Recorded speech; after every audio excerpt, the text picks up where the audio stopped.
A problem I'm sure you've faced when recording is dealing with a guitar that won't stay in tune. You may notice the inconsistencies when listening back, or when you start layering more tracks on top of each other. We all know the traditional method of tuning your guitar to the open strings, but what if I told you there was a more precise way to do this? That would be to tune to the fretted note instead, but there's a little more to it than just that. The issue you'll find with any standard guitar is that even when properly set up, you'll likely encounter tuning inconsistencies across the fretboard. These can range from notes sounding slightly flat or sharp, to certain spots on the neck sounding wildly out of tune. On top of all this, you also have yourself, the player, to factor in.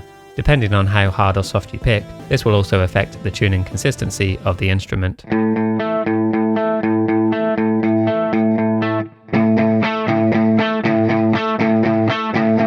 You can invest in systems like an Evertune bridge, which can help to combat this problem, but for the sake of this example, I want to focus on a regular guitar setup that I'm sure most of you watching will be using.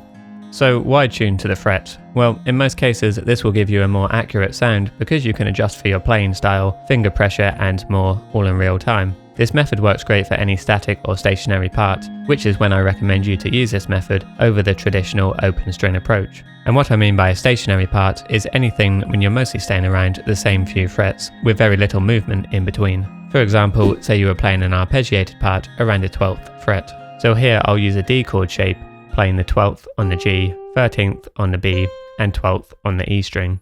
First, you'd want to fret each note, check and then adjust your tuning accordingly, and then record your section.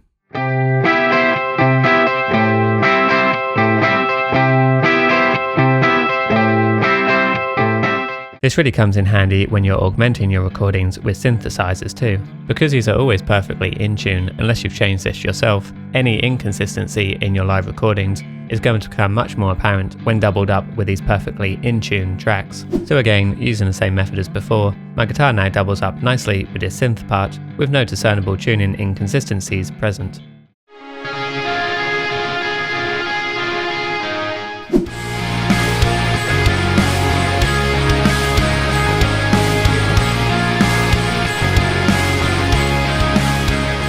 And this problem isn't just specific to guitars either, so watch this video next to find out the best way to deal with this on bass.